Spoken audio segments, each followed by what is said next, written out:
중에서 가장 관심도 일반인들로부터 떨어지고 또 별로 대선 후보들 본인들도 그다지 신경 쓰지 않는 분야가 이 경제 분야입니다. 경제 분야만 놓고 보자면 홍준표 의원만 약간 견해가 다르고 나머지는 거의 뭐 경제 문제에 관해서는 좌익으로 가는 것이 거의 뭐 천하 통일이 이루어진 것처럼 되어 있습니다. 안철수 후보가 부분적으로 중도적 성격을 가지고 있지만 안철수 후보까지 지금 김 교수님 지적하신 대로 사회적 가버넌스 자체를 노조가 지배하는 일종의 연금사회주의적 성격을 갖는 지배구조로 간다. 소위 소셜 가버넌스 자체가 노조를 중심으로 재편되는 뭐 지금까지도 그런 경향을 꾸준히 보여왔습니다만은 이제 완성판으로 점차 이제 다가가는 점에 있어서는 안철수와 문재인 후보가 크게 다를 것이 없고 연금사회주의라는 데 있어서는 안철수 후보의 참모진들이 더 강한 집착을 가지고 있습니다. 그래서 안철수 후보가 4차 산업혁명 이런 얘기를 굉장히 자주 하고 있는데 반해서 소위 경제 문제와 관련된 소셜 가버넌스 자체는 굉장히 좌경적 성격을 갖는다 이렇게 볼 수 있죠. 어떻게 해서 대한민국이 자유시장 경제 체제에서 국부를 쌓아나가는가 하는 문제에 대해서는 어떤 후보도 별로 관심이 없습니다. 가장 원칙에 맞게 얘기하고 있는 것은 자유한국당의 홍준표 후보가 기업에는 자유를, 서민에게는 기회를 이라는 이름으로 자유시장 경제 이념에 가장 걸맞은 정도의 노선을 가지고 있는 것이지 홍준표 후보 측은 경제정책과 관련돼서 아주 구체적인 공약이나 청사진을 갖고 있지 않은 것 같습니다. 아마 선거 준비 기간도 짧고 그래서 그런 것 같은데 다른 캠프, 예를 들어서 문재인 캠프나 안철수 캠프에서 내놓는 소위 청사진 이렇게 해보겠다고 하는 정책 아이템으로 보자면 압도적으로 좌경 진영에서 많은 아이템을 내놓고 있죠. 근데 대개 이제 기초연금을 올린다, 노령연금을 어떻게 한다는 데 있어서는 뭐 퍼주기 예산을 편성하겠다는 데 있어서는 꼭 같습니다.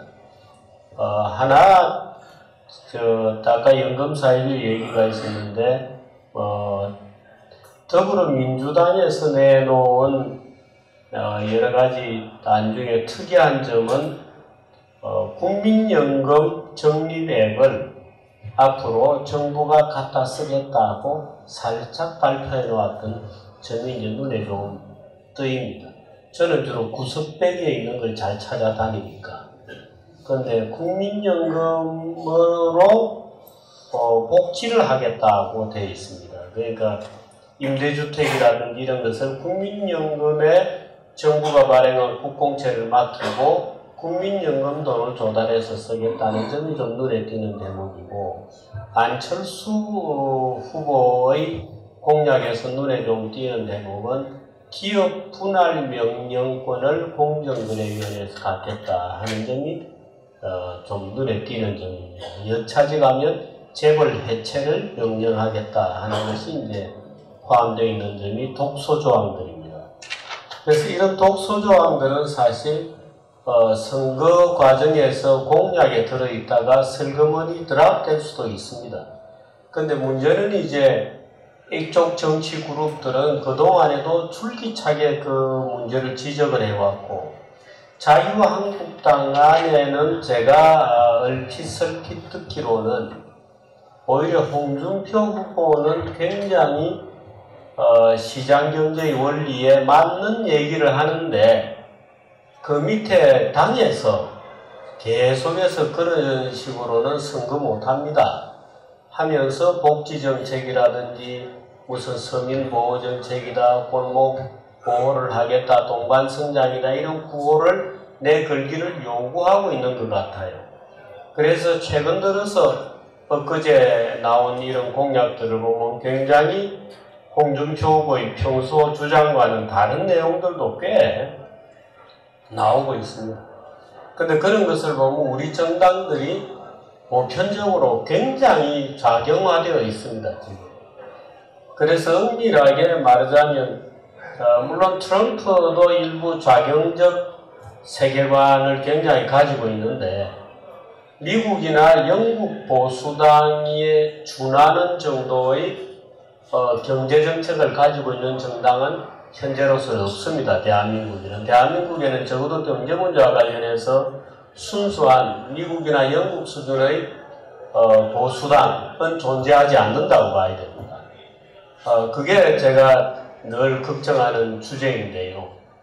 그래도 이제 굳이 스펙트럼을 나누자면 그렇게 볼 수 있고, 어떻게 해서 국부를 정진시킬 것이냐는 데 대해서는 정책이 제로입니다. 예를 들어서 세금 제도를 어떻게 가져갈 거냐, 부가가치 제도를 어떻게 가져갈 거냐, 수출입을 어떻게 가져갈 거냐, 또는 국가 전체적인 산업 정책을 어떻게 가져갈 거냐 하는 것이 거의 블랭크입니다.